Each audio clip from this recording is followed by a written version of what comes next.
Welcome to another episode of the Muddy Waters podcast where we call out the scams and debunk misinformation. Hey, it all begins the same. We're talking about scams today. We're talking about how scammers operate. And this is one of a multi-episode series on how scams are executed. So let's talk about who is reaching out to you. First of all, what does it look like?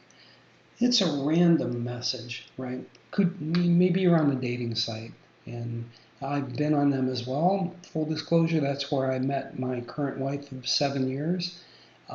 Because I work remotely, work from home, the prospect of meeting someone out socially, wasn't right for me, and we met on Match.com. We met in person. 7 months later, we got engaged, and it's been just a blessing. So, not to take away from the value of joining, dating sites, but to alert you to that beautiful, alluring woman that reaches out to you, or that handsome, attractive man that reaches out to you randomly on dating sites. Those text messages you receive, hey Bob, you want to golf this weekend? No, this isn't Bob. Oh, I'm so sorry. My assistant made a mistake. Um, Good to meet you, though. Where do you live? And you engage in that conversation. Because we're in a polite society, we tend to do so, right? Um, Maybe on LinkedIn, right? Somebody reaches out, as has happened to me no less than 5 times in the past week. Hey, I saw your profile. I think it's really cool what you do. I'd like to learn more. I don't completely understand it.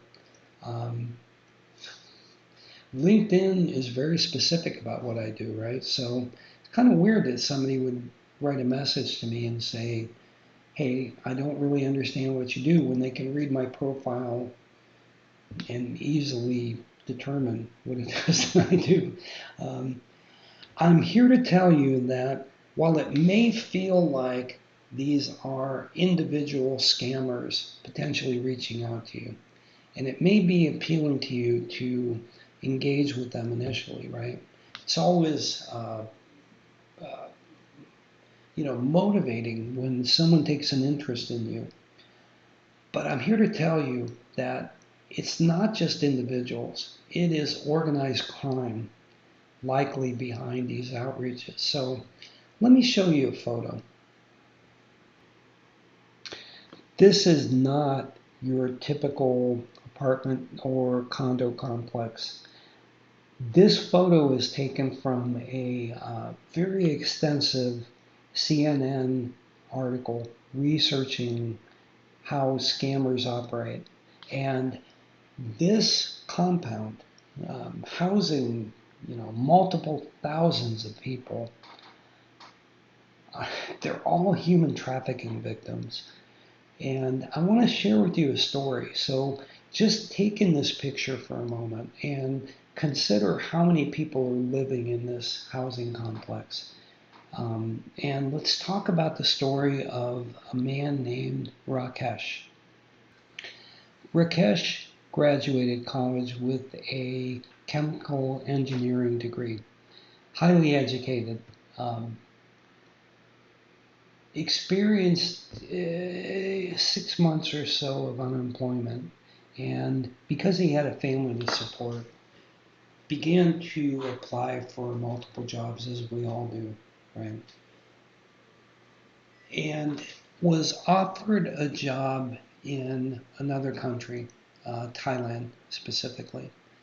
And after going through the interview process, meeting with the agent, he ended up accepting the role and flew to Bangkok. Was greeted there by a driver who was supposed to bring him to a location in Bangkok. 7 hours later, he arrived on the border of Thailand and Myanmar. During the ride, he became concerned, as we all would, right?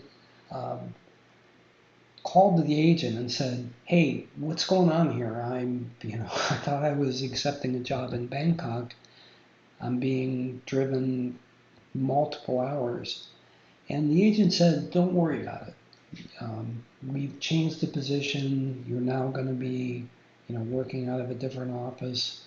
Um, you know, keep the faith, keep on," right? He spent 2 days in a hotel and then was picked up by another driver and brought to a compound, 10-foot fences. When the driver entered into the compound, he was greeted by an armed guard and a Chinese citizen who said to him, "Give me your passport and sign this contract. And if you don't sign this contract, I'm going to kill you." Yeah, not exaggerating. That's exactly what happened. He had no choice but to surrender his passport, but did not sign the contract. Rakesh was thrown into a jail cell. For 3 days, he spent no food, no water. And after 3 days, finally realized that the only way out of this is to accept the contract. So he signed it and began a year or more of indentured servitude. When he began, he was given a false social media profile. Beautiful woman, an investor out of Salt Lake City, Russian immigrant. He was trained, given a script and taught. And then he began more than a year, 16 hours a day, reaching out to potential victims. And what he describes in the CNN article I'm referencing, which I'm going to show you in just a minute, is 16 hours of outreach, following the script, following the methodologies that they taught them. First, you have a social media profile that's compelling, that's attractive, right? Beautiful woman, handsome man, well-traveled, evidence of wealth, all those kinds of things. And then it's a random outreach. Could be on a dating site, could be a WhatsApp message, text message, could be LinkedIn, as I mentioned. Any one of these things, mistaken identity. Oh, hey, by the way, tell me a little bit about you, and then they get you to engage. Step 2 in the process, according to the script, is build a rapport, build a relationship. And once you establish trust, begin to uncover very specific personal pieces of information that later will be used against a victim.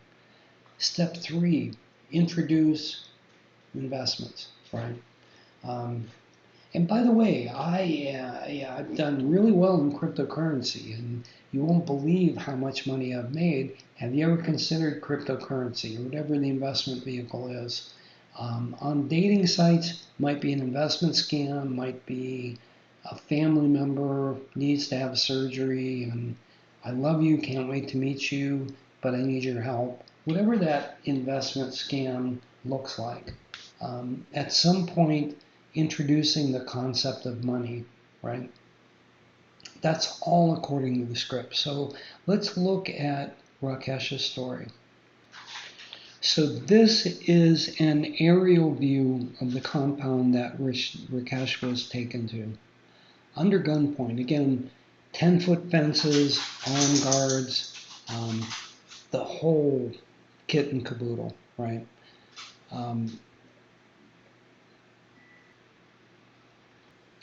Once he was fully trained, he, unbelievable. Yeah, look at this picture. He was put in a room with dozens of other people. And now that he had a script in place, with cell phone, with computer, and with script, started reaching out to potential victims like you and I, engaging them in conversations. And once he got them to a place of you know, being interested in investments, being willing to spend money, whatever the case may be. Um, you know, the sick mom who had an unexpected surgery, the flight plans to come and see you because I love you, whatever the case may be. Once you got that person to a place where they were willing to talk about investments, talk about helping Rakesh, quote unquote, they would turn it over to a manager who would then, accelerate the conversations, bring them onto a platform if it's an investment scam where they would be encouraged to invest a little bit of money. And of course, every bit of that money turned a profit. Once that profit occurred, they were encouraged to invest more. Look how well you're doing. Throw an extra 500, 5,000, whatever the number is. And, see more money. In most cases, if not all, these are manufactured applications and websites controlled by the scammers, controlled by organized crime, to make it appear as if you're making significant money, when in fact you're not, right? Here's what happened to Rakesh and others like him that fell victim to these human trafficking scams. They were given quotas. If they didn't meet their quotas, sometimes they were subject to be forced to do 150, 200 squats, push-ups, as you see in the video here. Sometimes even worse. Human trafficking victims brought to these compounds, forced at 16 hours per day, every day for a year or more, to make these scam outreaches, were also subject to physical punishment. As you can see in the photo I'm showing now, beaten, electrocuted, imprisoned, forced to live without food and water for a period of time, all because they didn't reach their quotas. So, listen, I share this with you because I want you to understand that when you get these random messages, Facebook, dating apps, LinkedIn, whatever it may be, you really want to vet out, first of all, is this person real? Is their interest in me real? You want to look for the signs that are part of the script where maybe it's a random message, maybe it's not, right? But they start to find out information about you. They start to build a rapport with you. They start to build trust with you. And then a mention of an investment occurs. When all of that happens, when and if all of that happens, it should trigger your spidey sense. It should get you to think about, hey, I watched this video, I listened to this podcast, and some of the things that are mentioned sound familiar, right? Dig in deeper. So in following episodes, I'm going to get into how to identify a false profile. What are the steps that scammers take specifically to build trust, gain rapport, and eventually lead you to that investment scam? And I'm going to tell you why I'm doing all this.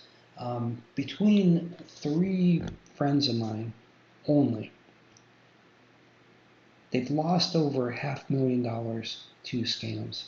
And I think it's important to understand the methods, methodologies, and sophistication of scammers is just beyond belief. It is not just the 300-pound person in their mother's basement doing these outreaches. It is organized crime, most likely.